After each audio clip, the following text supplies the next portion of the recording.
Morning, Belal. How are you? Good, how are you, my brother? I'm good, man. How's it? Back to being main event, Muhammad. Feel good, or are you used to it at this point? How does that feel? It feels good. I feel like this is more I feel like this is my first main event. You know, the last one was a rushed one. It was a short notice fight. Everything was chaotic. I didn't have my right hand man, Lewis Taylor, with me. Now he's COVID free, guys. He's good. You guys don't have to wear a mask. Congratulations. How are you feeling for this fight? Obviously, it's a rematch. Vicente's had a few good performances recently. When you look at this fight, how do you feel about it? And does it even relate to the first one, or is that so long ago it's irrelevant? Yeah, honestly, to me it's a whole different fight. It's been years since that fight. I've had 12 fights since then, so it's like I'm fighting a new opponent and he's fighting a new opponent. So that's the way I look at it. There's really not much I could take from that first fight, but motivation, and it pushed me, and knowing the feeling that it gave me that fight, what that loss meant, I'm never going to feel that again. That's exciting. That's interesting, right? Because you can imagine that some people would almost be a bit like, "Oh, this guy again." But you've taken motivation from it. You think that won't happen to me again, and that's giving you a bit of a fire into this one. Yeah, exactly. You know, when I go back, and I had the same thoughts. You know, you look at it, and to lose a fight like that, and you know, more so the people around you. You see who's really with you, who's not with you. You look at family and friends that don't know what to say to you and things like that, and they're the ones that are talking under their breath and laughing at you and saying that, oh, he doesn't belong up there. He's not good enough to be with these guys. I told you he wasn't good enough. All those people, it just fueled me. It fueled me to get where I am now and to see that I'm number 5 in the world. And now this fight means a lot more. That last fight was a prelim fight.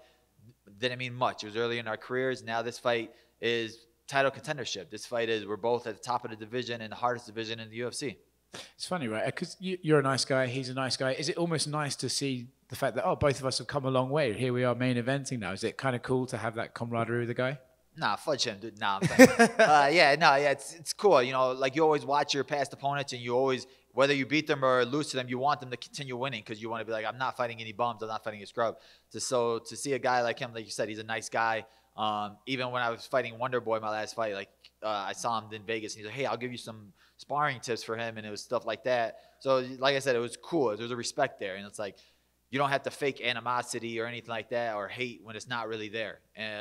We both professionals. We both know what the goal is, and we both want the gold. The division is in an interesting place, right? Because for a while there, it's sort of a bit stagnant. Some guys didn't want to fight other guys, but now it seems like it's really come to life. This is a great fight that's got title implications. Obviously, last week we had Khamzat versus Gilbert. Curious about your thoughts on that fight. Yeah, honestly, like now I feel like when you look at this division, we're the ones that are really pushing it. We're the ones that are not afraid to fight. This is gonna be my third top 5 ranked guy that I'm accepting in a fight. This is going to be my 4th top 10 guy. There ain't nobody else in the division or in the UFC that's fighting 4 top 10 guys in a year. And it's exciting because I want to fight the best guys. And like last week when you see that fight, it's motivation. It hypes you up. I sat there, I went for a jog after that fight at midnight because I was like, it's exciting to see that, you know, those guys put on that big of a show. You know, they lived up to the hype. And it made me want to outdo them. It made me know that, all right, last week, they put on a great show, but they also had 2 title fights on that card that probably stole some of the shine. This week, it's all about me. This is main event Muhammad. I'm the last fight of this card, and I had to end with a big statement. Curious, did you score it for Khamzat, or did you think Gilbert had done enough? How did you score that fight? Yeah, I think it was very close. I think it just came down to the beginning of the 3rd round. Gilbert took his foot off the gas a little bit, and he laid it on the fence a little bit, and I could see why it would went to Khamzat, but honestly, like it wouldn't have been mad either way. I just thought it was a great fight for both, and it showed a lot from both guys. You know, people were just thinking that he was going to walk through Gilbert, and people are also thinking that now that Khamzat's not good enough. But I'm like, bro, Gilbert's number 2 in the world, and he was hitting Khamzat with a huge bomb. So Khamzat showed a lot of heart, showed a lot of chin in that fight. So you learn a lot more from a guy in a war like that than you would from him just killing everybody. It would seem that the winner of your fight is sort of vying for the title shot against Khamzat and Colby if that fight does come to fruition. Do you think you can sort of knock out a big win here and sort of slip ahead of Khamzat, or do you think his hype train might push him past you? How are you looking at your path to the title? I mean, when I look at the division, I'm looking at Colby like Colby's not fighting any tough fighters. He's fighting Masvidal off of 2 losses. He's fighting Woodley off of like 3 losses. So like I think that he's trying to pick and choose his way back to the title shot, calling out a 55er and Dustin Poirier. and then try to talk his way to another title shot. He hasn't beaten no top 5 real legitimate guys that are coming off wins. For me, I'm like, I want to fight the best guys. I want to stay active. I want to stay in there. We don't know when Kamaru's coming back, so maybe there's an interim title fight on the line in the summer, because that hand injury is a serious injury. So like, if Leon needs an interim title opponent, I'm there. We have history. We need that fight. Or like you said, if I have to go through Khamzat, I'm not afraid to go through any of these guys. To me, I've already had to take the long road to get to where I am now. So now that I'm top 5, I'm expecting to go through 5, 4, 3, 2, 1 to get to C.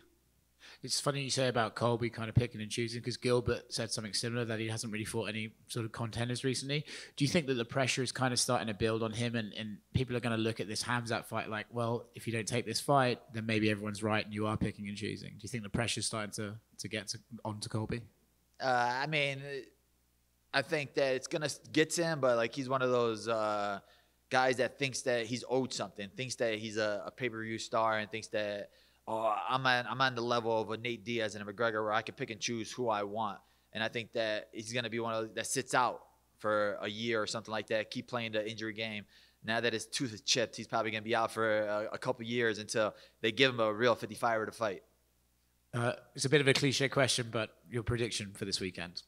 My prediction for this weekend is I get my hand raised, and it's going to be one of those fights where Dana White's going to have a fight to make after this fight. You know how he always says, no, we don't make fights after fights. He's going to be like, you know what? Bully B, you're fighting for the title next.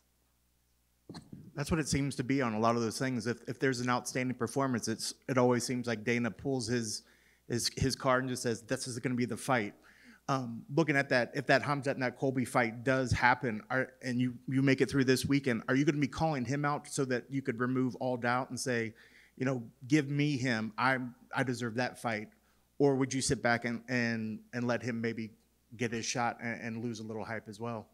No, I mean, I got to put a stamp on this weekend, and then it's calling out the next best guy. I'm a guy, like I said, this is my 5th fight in 14 months. I want to stay active. If there's a title fight in July, I want to be on that card. I want to stay in the fans' eyes. I want to stay in the cage. And I'm going to fight whoever is the next best guy in front of me. I know your name had been tied with him for a while, willing to get in there. And a lot of people had been sort of saying he was almost like the boogeyman. Everybody was just going to get destroyed by this guy. When you watch that fight, did some of that hype or luster around his name drop away? Did he become maybe more human to people after you watch that performance? I mean, he was always human to me. That's why I was always wanted that fight. I think he's still a great fighter. He's still undefeated. He's still super young. I think that people just put him as like this robot, this Marvel character that he's just gonna touch you and you fall. But he's like, we all bleed. We're all human beings. I think that they put him out so high that, all right, now that he didn't walk through number 2 in the world, that, well, he sucks. I'm like, bro, he's still a great fighter. He's still a great challenge. And he's a guy that I think that could definitely be everybody in the division, except for me. If that fight would have went a couple more rounds, what do you think? How do you think that outcome would have been?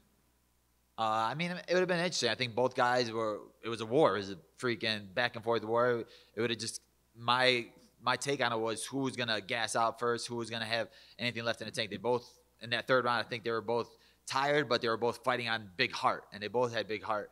So it would have been interesting to see what would have happened with 2 more rounds. And if I'm not mistaken, you fought on Ramadan before, and here you are again doing it. What is it like to fight on it? Is that just how it just happens, workout timing wise? Because I know how some fighters don't want to fight during that, but how does that affect you, and what's your thought process going in? I mean, this can be my 3rd fight during it, and I tell myself I'm not doing it next year. I'm not doing it next year. But when then they call you and they say, main event Muhammad, you want to fight? And I'm going to be like, yes, let's go. And I don't really care about the date. And then when I see the date a couple days later, I'm like, crap. But, it's in the middle of the month. So I'm still going to have the 2 other weeks after it. Last camp I had to do, and for the Maya fight, it was the whole month during it. And I was training the whole time, and it was killing me. But I think, like I said, this month, it makes you stronger spiritually, stronger mentally, and stronger physically. So it prepares me more, and it just keeps me more settled and leveled out. So I don't have to think about anything else. It makes me, this month, not only about fasting from food. It's fasting from doing bad things, fasting from any of the negatives you do. It makes you a better person, and it makes you more giving, makes you more loving. You're more time with your family, and it just gets my mind off of the fight a little bit. So but in that sense, since you're uber focused on that, where you're more in your head, you're thinking about things, are you a little bit more focused in the fight? Are you a little more focused on the fight without the distraction because you're so spiritually locked in? Yeah, I mean, it's more so you're supposed to be worried about the religion than anything. So it's like now I can get my mind off the fight. So I've had 8 weeks to think about this fight. Now it's like, all right, now it's concentrate on the religion and bettering yourself as a Muslim in general. So reading more Quran, listening to more Quran. It's like now I don't have to sit there and just watch tape, thinking, dreaming about Vicente, dreaming about what's gonna happen in the cage. It's like, all right, other things to think about too. Awesome. Best of luck. Thank you, brother.